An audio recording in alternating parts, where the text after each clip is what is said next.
этой клички, дело в том, его звать Миша, фамилия Мамонько, а уже кличка Мамоня от этой фамилии как бы. И эту фамилию все знали, вы знаете что, и благодарение Богу сегодня все знают уже по-другому. Все знают совсем другие вещи. И вы знаете, когда он покаялся, так еще я чуть докладу, потому что это промолчать. Я ему говорил, но он как-то упустил это. Он многое что, конечно, упустил. Это можно было несколько часов ему говорить.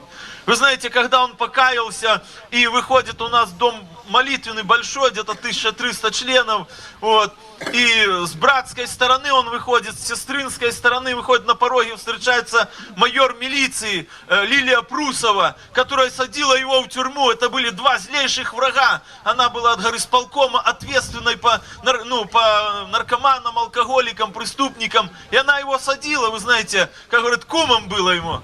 Вот.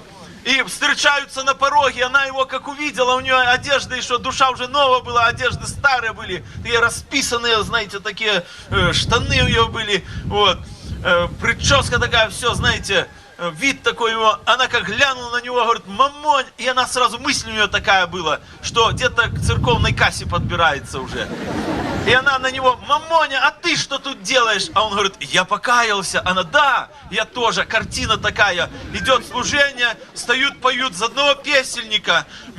Майор милиции, которая садила в тюрьму, и бывший преступник, которого она когда-то были злые. Вы знаете, утро в городе, бежит Миша по городу, стоят бывшие эти синюги под углом и спрашивают, Мишаня, куда ты? А он говорит к Прусовой, они говорят, что, сдаваться? Не, кофе пить.